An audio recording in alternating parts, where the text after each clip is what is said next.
14 जुलाई को चंद्रयान 3 चंद्रमा की यात्रा पर निकलने वाला है। चंद्रयान 2 के फेल होने के बाद इस बार तकनीकी स्तर पर ऐसे बदलाव किए गए हैं जिससे भारत सफलतापूर्वक चंद्रमा की सतह पर सॉफ्ट लैंडिंग कर पाए।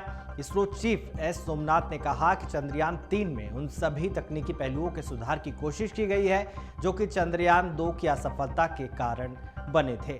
लेकिन भारत पहला देश नहीं है जिसने चंद्रमा की ओर रुख किया है। इससे पहले सोवियत, रूस, अमेरिका और चीन चंद्रमा पर सफलतापूर्वक मिशन भेज चुके हैं। सवाल ये उठता है कि आखिर चंद्रमा पर मिशन भेजा ही क्यों जा रहा है, इससे क्या हासिल होने वाला है और मानव प्रजाति को इससे क्या फायदा होगा जो दुनिया की आंखें इस ओर लगी हुई हैं।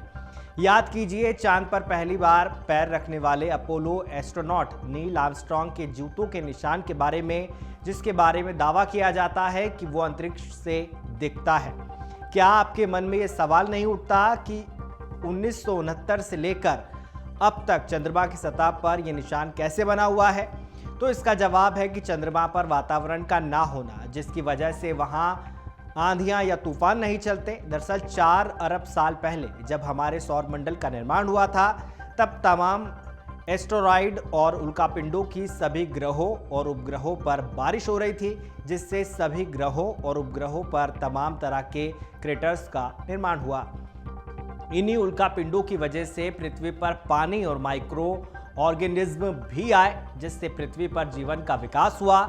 लेकिन वातावरण के विकास के कारण पृथ्वी सहित अन्य भी तमाम ग्रहों पर अपरदन या इरोजन की प्रक्रियाएं होने लगी, जिससे समय के साथ तमाम भू आकृतियां बनती और मिटती रहीं। पर चंद्रमा पर वातावरण नहीं है, इसलिए वहां की सतह पर वो सौरमंडल की शुरुआत के सारे प्रमाण ज्यों के त्यों मौजूद हैं। तो अगर हम चंद्रमा की सतह का अध्ययन कर पाते हैं तो इस सौरमंडल की उत्पत्ति के बारे में पता लगा सकते हैं। चंद्रमा का प्रयोग वैज्ञानिक अन्य ग्रहों जैसे मंगल, बुध इत्यादि की विशेषताओं की आयु के संदर्भ में भी करते हैं। चंद्रमा पर पृथ्वी और शुक्र इत्यादि ग्रहों की तरह टेक्टोनिक एक्टिविटी नहीं होती है, जिसकी वजह से चंद्रमा की आंतरिक संरचना इसकी उत्पत्ति के समय से वैसी ही है। इसमें किसी तरह का कोई बदलाव नहीं हुआ है। इसका अध्ययन करके वैज्ञानिक ये पता लगा सकते हैं कि ग्रहों की आंतरिक संरचना का निर्माण कैसे हुआ। वैज्ञानिक इसलिए भी चंद्रमा का अध्ययन कर रहे हैं क्योंकि ये डीप स्पेस के लिए एक पायलट प्रोजेक्ट की तरह काम कर सकता है। दरअसल चंद्रमा के अध्ययन से वैज्ञानिक ये पता लगाने में सफल होते हैं कि कॉस्मिक रेडिएशन और चंद्रमा जैसे वातावरण विहीन ग्रहों पर छोटे छोटे कणों की बारिश का क्या प्रभाव पड़ता है, और इससे अंतरिक्ष में आगे के मिशन के लिए वैज्ञानिकों को ये समझने में मदद मिलती है कि उन ग्रहों या पिंडों पर जाने के लिए किस तरह की टेक्नोलॉजी का प्रयोग किया जाना चाहिए। इसके अलावा चंद्रमा पर अगर हम टेलीस्कोप स्थापित कर पाते हैं तो अन्य आकाशीय पिंडों के बारे में ज़्यादा बेहतर तरीके से स्टडी कर पाएंगे, क्योंकि चंद्रमा पर वातावरण नहीं है।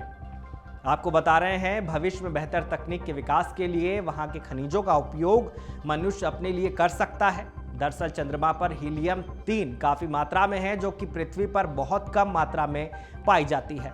अगर हम इसे पृथ्वी पर ला पाते हैं तो फ्यूजन की प्रक्रिया के जरिए इससे काफ़ी ऊर्जा पैदा की जा सकती है और ये काफ़ी बेहतरीन ग्रीन एनर्जी का स्रोत बन सकता है। इसके अलावा अगर हम बेहतर तकनीक का निर्माण कर लेते हैं और चंद्रमा पर बेस कैंप बनाते हैं तो उस दौरान हम वहां पर भी इससे ऊर्जा की आवश्यकता की पूर्ति कर सकते हैं। बता दें कि यदि ऐसा होता है तो भारत चंद्रमा के साथ साउथ पोल पर सॉफ्ट लैंडिंग करने वाला पहला देश बन जाएगा। अब तक यूएसएसआर, अमेरिका और चीन चांद पर सफलतापूर्वक मिशन भेज चुके हैं, लेकिन इनमें से किसी ने भी साउथ पोल पर सॉफ्ट लैंडिंग नहीं कराई है। अमर उजाला अब आपके टीवी पर भी। अपने स्मार्ट टीवी पर YouTube पर सर्च करें अमर उजाला, चैनल सब्सक्राइब करें और देखें ताजा खबरें, वो भी HD क्वालिटी में। और हाँ, बेल आइकन दबाना ना भूलें ताकि हर खबर हो आपके घर। अमर उजाला, निष्पक्ष, निर्भीक, निरंतर।